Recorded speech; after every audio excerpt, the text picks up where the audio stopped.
Well, it's a very important day in our country's history. Today marks 63 years since 69 protesters were killed by the South African police outside a station in Sharpville, south of Johannesburg, of course known as the Sharpeville massacre, commemorated every year on Human Rights Day.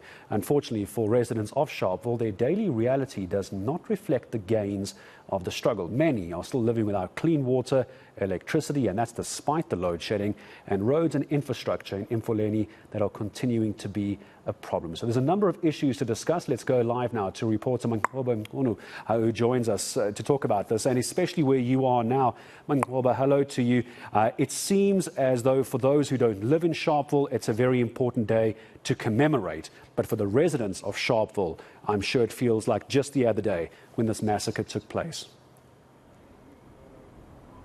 Well, certainly, Gareth, and in fact, many of the residents of Sharpville saying that there's really not much to celebrate. 63 years on, they are saying that, Gareth, there's been little as far as government intervention, the reparations that were promised to the families. Of course, you know that this has been a long promise of government that some of these families will be repatriated or will receive, rather, reparations for the death of their loved ones. But the family is saying that it seems as if each and every year it's just more promises that are not really being followed or kept by government. And of course, they say that every time that they remember this day, it brings sadness, it brings pain and agony to them, because they feel that they're being paraded by government. They have to come each and every 21st of March just to be, part of the commemoration. But as far as reparations are concerned, the families saying that nothing has come of that. Of course, these are families, some of them who were young children at the time, who lost parents. We spoke to some of them. One of the ladies that I spoke to is a 67-year-old lady who lost her mother, who was 23 years old at the time, Nora Mbele, who's one of those 69 people that died after being shot there. Of course, she says she remembers vividly what happened on that day. She was there, she had gone to buy fat cooks, and she heard the gunshots go off. She saw the helicopters that were hovering lower on the ground towards the crowd, and saying that up until now she has not really found closure because of the fact that up until now these families say they have received nothing from government. There have been no reparations forthcoming. But take a listen, Garrett, to this particular family member who spoke to us about what she said is the problem right now. Uhulumeni akasenzeli next bonke kusuka ngotata ayikho into esayithola bonke banje bonke and ngiyakhuluma nabo nje mina ngibabuze ngithi kanti manje nithini ngama reparations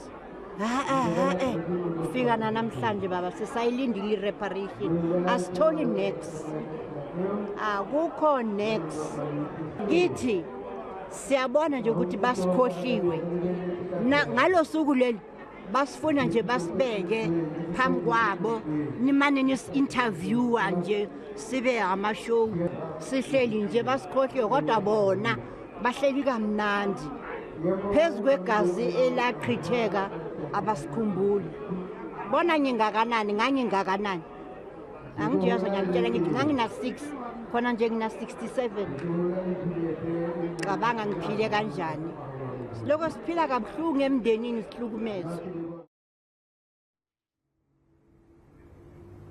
Well, Gareth, the lady is saying that there has been nothing forthcoming from government. In fact, she says there have been many promises that were made, but none of them have come to fruition. She says that, they were expecting reparations from government. There were promises that were made. And in fact, she says that even from the first president, nothing has been forthcoming. There's been no reparations coming to the families. She says that, she feels as if they've been forgotten by government. They've been let down by government, because she says she was 6 when this incident occurred back in 1960. She's now 67, but up until now, she has not been able to find any closure or any of the answers as far as the reparations are concerned. So if we go back in the annals of history, it will tell us, Manqoba, that it was the PAC that essentially led this protest. And I think for those who aren't old enough to remember the exact sequence of events on the day. It's being claimed by so many political parties, but it certainly was the PAC on the day leading this protest as well. I imagine then, if they were to look back as a political party, they would agree with the sentiments from the lady that you just translated for us. Certainly, Gareth. In fact, the PAC making it quite clear that, the ANC government has seemingly failed these families. In fact, they're saying that this should have been done a long time ago, the issue of reparations. But of course, they're saying that it's evidence of the failures of the ANC government. They have not shown any care to these families. And they're saying that they really should be ashamed at the fact that up until now, we're talking about 29 years into democracy, nothing has been done for these families. But also another big issue that the PAC had raised, of course, is the issue around the naming of this particular holiday. Gareth, they are insisting that they don't want this day to be called Human Rights Day, but rather to be called Sharpville Langa Day. And of course, this is because of the two incidents that occurred in Sharpville on this day, and also at a funeral in Langa on the same day, where many people were killed on those 2 days. And so they're saying that they were not consulted as a party. Of course, they were part and parcel of this protest that had taken place back in 1960. In fact, they were the organizers of that protest, led by one of their leaders, Robert Mangaliso Sobukwe, who was arrested after that particular protest. And of course, we know, Gareth, that 69 people lost their lives, over 180 people were injured. And so the PAC is saying that they're the real custodians of this day. And if anything, they believe that, by the naming of this particular day as Human Rights Day, their history is being distorted. They say they were never consulted on this, and they want to see this day being named again as Sharpville Langa Day. But we spoke to them earlier on, and just take a listen to some of their sentiments. It's